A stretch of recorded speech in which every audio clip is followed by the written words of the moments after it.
ದೇವರು ತಾಯಿ ದೇವರು. ನೋಡು ಭದ್ರಿ, ನಮ್ಮ ಹೊಟ್ಟೆಯಲ್ಲಿ ಹುಟ್ಟಿದ ಮಗುನ ಹಾಗೆ ನಿನ್ನನ್ನು ಬೆಳೆಸಿದ್ವಿ. ಆದ್ಮೇಲೆ ಇದ್ರ ಬಗ್ಗೆ ಎಲ್ಲ ನೀನೇನು ಚಿಂತಿಸಬೇಡ. ನಾನು ಹೋಗಿ ಬರ್ತೇನೆ. ಹಾ ಭದ್ರಿ, ನಿಂತು ಬುತ್ತಿಯನ್ನು ಕಟ್ಟಿದ್ದೇನೆ, ತೆಗೆದುಕೊಂಡು ಹೋಗು. ಬೇಡ ಅತ್ತಿಗೆ, ಕಬ್ಬಿಗೆ ನೀರು ಹಾಯಿಸಬೇಕು. ಅಣ್ಣ ಬಂದ ನಂತರ ಅವರ ಜೊತೆ ಬುತ್ತಿಯನ್ನು ಕಟ್ಟಿ ಕಳಿಸಿ. ನಾನು ಹೋಗಿ ಬರ್ತೇನೆ. ಆಯ್ತಪ್ಪ, ಹೋಗ್ಬಾ.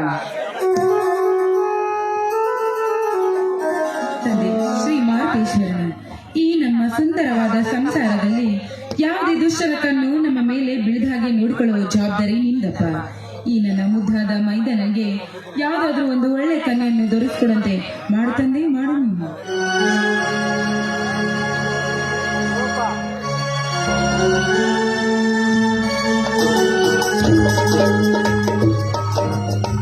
ಪಾರ್ವತಿ, ಹೇಗೆ ಈ ರೀತಿ ಮೌನವಾಗಿ ನಿಂತಿರುವೆ?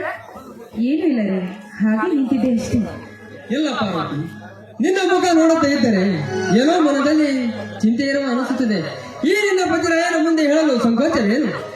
ಚೇಚೆ, ನಿಮ್ಮ ಮುಂದೆ ಹೇಳಲು ಸಂಕೋಚ ನನಗೇಕೆ ಸ್ವಾಮಿ? ಹಾಗಾದರೆ ಏನೆಂಬುದು ಹೇಳು ಪಾರ್ವತಿ. ಈ ನಿನ್ನ ಪತಿರಾಯನ ಮುಂದೆ ಹೇಳಿದ್ರೆ ಗೊತ್ತಾಗುತ್ತಾನೆ. ನೋಡಿ ಸ್ವಾಮಿ, ನಮ್ಮ ಮಗನಿಗಿಂತ ಹೆಚ್ಚಾಗಿ ಬೆಳೆಸಿ ಬಂದಿರುವ ಈ ನನ್ನ ಮುದ್ದಾದ ಮೈದುನ ಭದ್ರಿಗೆ ಯಾವುದಾದ್ರೂ ಒಂದು ಒಳ್ಳೆ ಕನ್ಯೆ ನೋಡಿ ಮದುವೆ ಮಾಡಿಬಿಡೋಣ. ಯಾಕಂದ್ರೆ ನಿಮ್ಗೂ ಸ್ವಲ್ಪ ಭಾರ ಕಡಿಮೆ ಆಗುತ್ತದೆ. ಓಹೋ, ಅಮ್ಮವರಿಗೆ ಆ ವಿಚಾರವಾದದ್ದೇನು? ಅದೇನು ಮಹಾ ಕೆಲಸ ಬಿಡು ಪಾರ್ವತಿ. ಮದುವೆ ಒಂದಲ್ಲ ಒಂದು ದಿನ ಮಾಡಿದ್ರಾಯ್ತು. ಹಾ, ಹಾಗೆ ಭದ್ರಿ ಜೊತೆ ಶ್ರೀಧರನ ಮದುವೆನೂ ಮಾಡಿ ಮುಗಿಸೇ ಬಿಡೋಣ. ನಾನು ಅದನ್ನೇ ಯೋಚನೆ ಮಾಡ್ತೀನಿ ಪಾರ್ವತಿ. ನಾನು ಸ್ವಲ್ಪ ಗದೆ ಕಡೆ ಹೋಗಿ ಬರಲೇನು? ಹೋಗಿರಂತೆ, ಸ್ವಲ್ಪ ಬನ್ನಿ. ಹಾಗಾದರೆ ಪಾರ್ವತಿ, ಈ ಇನ್ನು ಮಧುರವಾದ ಕೋಗಿನ ಕಂಠದಿಂದ ಒಂದು ಇಂಪಾದ ಗೀತೆಯನ್ನು ನೀವು ಕೇಳೋದೆಚ್ಚ, ನಾನು ಹಾಡೋದೆಚ್ಚ. ಇಲ್ಲಿ ಇಷ್ಟನೇ ಕಲಿಸ್ತಾರೆ.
ಹಾ ಪಾರ್ವತಿ ಹೋಗಿ ಬರಲಿ ಗದ್ದೆ ಕಡೆಗೆ. ಆಯ್ತ್ರಿ, ಹೋಗ್ ಬನ್ನಿ.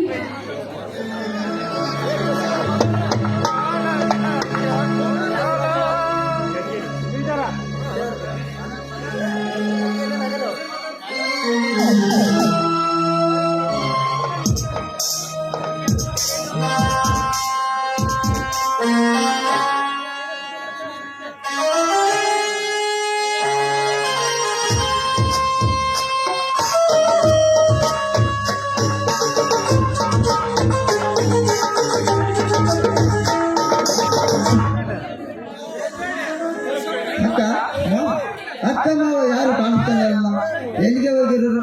ಮನೆ ಬಾಗಿಲು ತರ್ತಿದ್ದ ಹಾಗೆ ಇದೆ.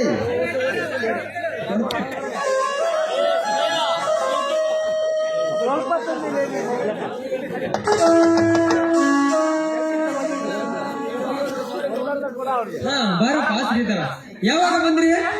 ಈಗ ತಾನೇ ಬನ್ನಿ ಮಾವ. ಮಾವ ಚೆನ್ನಾಗಿರ್ತಾನೆ? ನಾವು ಚೆನ್ನಾಗಿದ್ದೀವಪ್ಪ, ನೀನ್ ಹೇಗಿದ್ದೀಯಾ? ನಾನು ಚೆನ್ನಾಗಿದ್ದೀನಿ ಅಕ್ಕ. ಅಕ್ಕ ಬದ್ರಿ ಮಾವ ಕಾಣಿಸ್ತಲ್ಲ, ಎಲ್ಲಿಗೆ ಹೋಗಿರೋನು? ಅವನು ಹೊಲಕ್ಕೆ ಹೋಗಿದ್ದಾನೆ, ಇನ್ನೇನ್ ಬರ್ಬೋದು. ಮಾವ ಅಕ್ಕ ನಿಮಗೆ ನಾನೊಂದು ಸಂತೋಷದ ವಿಷಯ ಹೇಳಲು ಬಂದ್ರೇನು ಮಾವ? ಅದೇನಪ್ಪ ಶ್ರೀಧರ ಅಂತ ಸಂತೋಷದ ವಿಷಯ? ಮಾವ ಮೊದಲು ಶೂಟ್ ತೆಗೆದುಕೊಳ್ಳಿ, ಆನಂತರ ವಿಷಯ ಹೇಳ್ತೇನೆ. ಅಕ್ಕ ನೀನು ಶೂಟ್ ತೆಗೆದಕ್ಕ?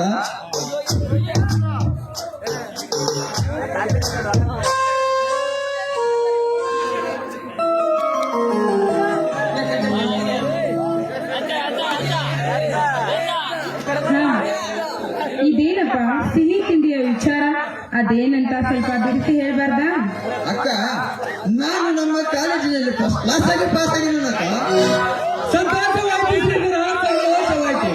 ನಿನಗೆ ಶಾಲೆ ಕಲಿಸೋದಕ್ಕೂ ಸ್ವಾರ್ಥಕವಾಯ್ತು. ಹಾ ಶ್ರೀಧರ, ಬಾರಪ್ಪ ಊಟ ಮಾಡೋಣ. ಮಾವ ನೀನು ಅಕ್ಕನನ್ನು ಕರೆದುಕೊಂಡು ಊಟಕ್ಕೆ ಹೋಗು, ನಾನೀಗ ಹೊಲಕ್ಕೆ ಹೋಗಿ ಬದ್ರಿ ಮಾವನನ್ನು ಕರೆದುಕೊಂಡು ಬರ್ತೇನೆ. ಹಾಗೆ ಆಗಿಲ್ಲಪ್ಪ, ನೀನು ಬೇಗನೆ ಬಂದು ಬಿಡು. ಆಯ್ತು ಮಾವ.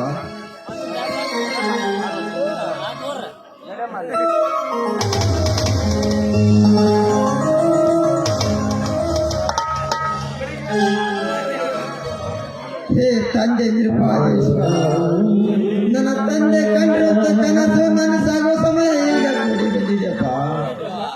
ಹಾಗೆ ನನ್ನ ಅಕ್ಕ ಮಾವನ ಋಣ ತೀರಿಸಲು ನನಗೆ ಶಕ್ತಿಯನ್ನು ಕೊಡು ತಂದೆ ನಿರುಪಾದೇಶ್ವರ. ನಾನೀಗ ಹೊಲಕ್ಕೆ ಹೋಗಿ ನನ್ನ ಬದ್ರಿ ಮಾವನನ್ನು ಕರೆದುಕೊಂಡು ಬರ್ತೇನೆ.